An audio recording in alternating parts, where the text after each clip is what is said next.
মাননীয় স্পিকার, আপনাকে অসংখ্য ধন্যবাদ এই মহান সংসদে কথা বলার জন্য, আমাকে একটু সময় দেওয়ার জন্য। মাননীয় স্পিকার, আমি উত্তরবঙ্গের রংপুর বিভাগের মানুষ। মাননীয় স্পিকার, মাননীয় স্পিকার, এই উত্তরবঙ্গের সেই নীলফামারী জেলার ডোমার ডিমলার 1 আসনের মানুষ আমি।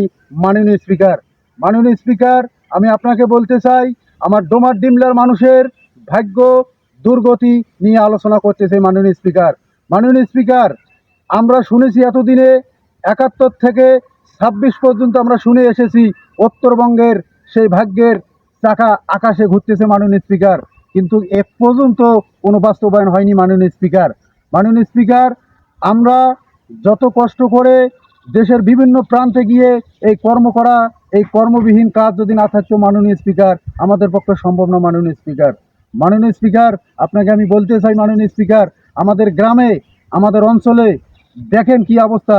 মাননীয় স্পিকার, অনেক মানুষ না খেয়ে না দিয়ে পড়ে আছে। মাননীয় স্পিকার, তাই আমি এই ভিডিওর মাধ্যমে মাননীয় স্পিকার আপনাকে বলতে চাই, মেহেরবানি করে সেই উত্তর জনপদের মানুষদের পাশে আপনি একটু দাঁড় হবেন। মাননীয় স্পিকার, মাননীয় স্পিকার, অনেক মানুষ এসি বাড়িতে ঘুরে ঘুরে ওনারা মন্তব্য করে মাননীয় স্পিকার, এ দেশের গরিব নাকি উন্নত হয়ে গেছে। মাননীয় স্পিকার, কই মাননীয় স্পিকার, আমি তো এ পর্যন্ত দেখতে পেলাম না। মাননীয় স্পিকার, যখন থেকে আমার জ্ঞান হয়েছে এই আজও পর্যন্ত, এখন পর্যন্ত মাননীয় স্পিকার, অভাব অনটনের মধ্য দিয়ে আমাদের দিন পার হয়ে যাচ্ছে। মাননীয় স্পিকার, মাননীয় স্পিকার, তারা পেয়েছে যারা আত্মসাৎ করে কোটি কোটি টাকা। মাননীয় স্পিকার, তারা সাত করে নয়, তারা পকেটে করে নয়, তারা ব্যাগে করে বিদেশের মাটিতে পাস করে দিয়েছে। মাননীয় স্পিকার, মাননীয় স্পিকার, আমি এতটুকু বলতে চাই আমাদের এই নীলফামারী জেলার মানুষদের প্রতি, এই নীলফামারী জেলায় আমি কল কারখানা, মেল, গার্মেন্টস, ফ্যাক্টরি যা যাবিত হয়েছে। মাননীয় স্পিকার, দয়া করে আমার এই কথাগুলো এবং আইন এবং এই সংসদে